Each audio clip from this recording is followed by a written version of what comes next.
मगर यही तो कोणार्क के सूर्य मंदिर में भी था। अगर आप देखें तो आंध्र प्रदेश में वेद नारायण मंदिर है, उसमें भगवान के चरणों के ऊपर पड़ता है। कोल्हापुर में महालक्ष्मी का मंदिर है महाराष्ट्र में, उसमें 3 दिन के लिए अक्सर आते हैं तो देवी के मस्तक से लेकर चरणों तक चले जाते हैं। पूछिए साहब, अगर विज्ञान नहीं था तो उस जमाने में इतना सटीक कैलकुलेशन कैसे हुआ? मुझे लगता है दुनिया में कोई धर्म संस्कृति ऐसी नहीं होगी जो इस प्रकार का करने की क्षमता रखती हो। श्री राम जन्मभूमि का जो मंदिर बना है ना, उसमें एक बड़ा साइंटिफिक एंगल आया है। वो क्या है कि रामनवमी के दिन उनके मस्तक के ऊपर सूर्य तिलक होगा। अब इसके लिए सबसे पहले किसी की जरूरत है जो प्लैनेटरी पोजीशन थी, कि अर्थ का जो एंगल होगा सूर्य के साथ उस पर्टिकुलर दिन कैसे होगा। तो इसमें 3 इंस्टीट्यूट ने काम किया है। इंस्टीट्यूट ऑफ एस्ट्रोफिजिक्स बेंगलोर ने, जिसने उस पूरे एस्ट्रोनॉमिकल कैलकुलेशन को सटीक ढंग से किया। दूसरा है central building research institute Roorkee, जिसने की उसकी व्यवस्था बनाने का काम किया। और तीसरी एक प्राइवेट कंपनी है जिसने वो कॉन्वेक्स लेंसेज के थ्रू कैसे वो अंदर आएगा और ठीक उसी बिंदु के ऊपर उस दिन केंद्रित होगा, ये व्यवस्था की है। मगर मैं अपने विरोधियों को बताना चाहता हूं, आज तो एस्ट्रोफिजिक्स का इंस्टीट्यूट है, आज तो हमारे पास इतनी टेक्नोलॉजी है, मगर यही तो कोणार्क के सूर्य मंदिर में भी था। यही तो अगर आप देखें तो आंध्र प्रदेश में वेद नारायण मंदिर है, उसमें भगवान के चरणों के ऊपर पड़ती है। कोल्हापुर में महालक्ष्मी का मंदिर है महाराष्ट्र में, उसमें 3 दिन के लिए अक्सर आते हैं तो देवी के मस्तक से लेकर चरणों तक चले जाते हैं।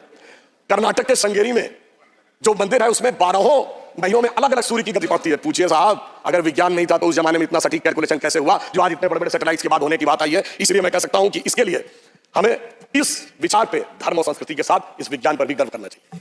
वैसे मैं एक और बात कहना चाहता हूं, इसमें विज्ञान का एक और गहरा, आप सबको ध्यान हो कि उसमें 84 सेकंड का मुहूर्त था, पर वो शुरू कहां से होता है? अगर आपने कभी भी उसको सुना हो, लोग तो क्या कहते हैं, ब्रह्मा आयु द्वितीय परार्ध है। द्वितीय परार्ध ब्रह्मा की आयु मतलब 155 ट्रिलियन ईयर्स।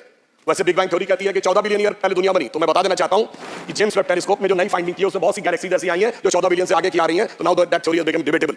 फिर वहां से आते हैं श्वेत वाराह कल्प यानी 1.97 बिलियन ईयर्स, फिर आते हैं वैवस्वत मनवंतरे, फिर आते हैं कलयुग यानी 5125 ईयर्स, फिर आते हैं विक्रम संवत में 2081 साल, फिर आते हैं वर्ष में, वर्ष के भाग में, उत्तरायण सूर्य में, फिर आते हैं महीने में, और उसके बाद वार नक्षत्र होते हुए 84 सेकंड तक। मैं कहना चाहता हूं भारत की सनातन यात्रा है, 155 ट्रिलियन ईयर से लेकर सटीक कैलकुलेशन 84 सेकंड तक का करती है। मुझे लगता है दुनिया में कोई धर्म संस्कृति ऐसी नहीं होगी जो इस प्रकार का करने की क्षमता रखती हो, वो सिर्फ हमारे यहाँ। मगर उसके बाद भी माननीय सभापति महोदय, मैं कहना चाहूंगा कुछ लोगों को, और इस बारे में दुनिया के सबसे बड़े कॉस्मोलॉजिस्ट कार्ल सैगन, जिसने first man made object Voyager जो सोलर सिस्टम के बाहर गया है उसका जो मैसेज कंपोज किया है, उसने लिखा है, उसका वीडियो कोई जाके चेक कर सकता है। Now only the ancient calculation of Hindus matches with the modern scientific calculation cosmology.